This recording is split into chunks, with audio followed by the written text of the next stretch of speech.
everyone. Today I will present an introduction, some part of my research, specifically about the a big picture. So I remove the boring things and so on. So the title is about causal discovery. What is causal discovery? Basically, causal discovery is an approach in computer science how we let the data speak by itself about the causality inside it. As we know in social sciences, it is very well known that we figure out a cause and effect about certain phenomena, which is very useful. For example, in the government, government needs this kind of information to derive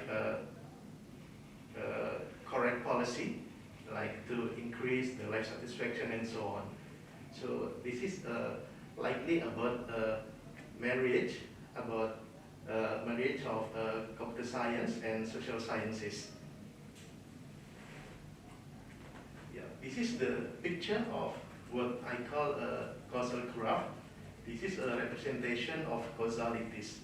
This comes from a paper in Rosa, explain about 6 variables: living alone, technology use, frequency of digital contact, social activities, social isolation, and life satisfaction. If we have this kind of information, we will be able to derive correct policy. For example, if a government wants to increase the life satisfaction, using this kind of representation, he will know that government should intervene on the social isolation. For example, government can socialize to society that how to bring the neighborhood good, so there is less likely seniors especially have a feeling of social isolation. Now the question is how we get this kind of causalities representation. In the social sciences, we know some things called randomized control trial, where we randomize from sample of people, but this kind of approach is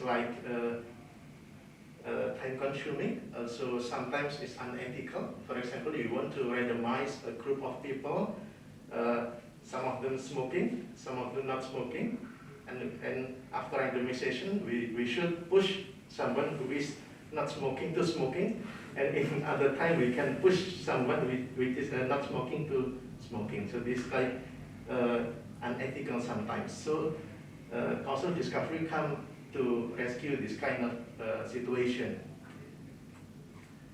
In the social science approach, beside the randomized control trial, they are also use supporting theories to build the causal representation called causal graph.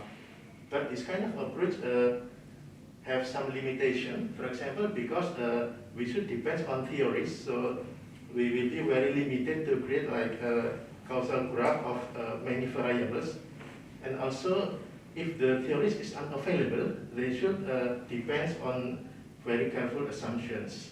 Even though this kind of approach still have a positive side, which is the causal graph is very trusted, very valid, because there is verifiable supporting theories. And the next is the causal discovery. Using causal discovery, we can use the data as input and let the data speak by itself, and it will give us the causal graph. The positive side of it is we can use a large amount of variables and just feed the data into the causal discovery, and the causal graph is come out as the result. But this kind of approach also have a negative side, because as we know, data will always have noise in it. So the causal graph result will have possibly have noise or bias. That's why we need to marry between social science approach and the computer science approach. Using this kind of approach, we will be able to propose the causal graph model to be further analyzed using SEM or causal inference to validate the causality. So I think this is a big picture of what I do recently. So I closely work with the social scientists because we need to do this kind of marriage.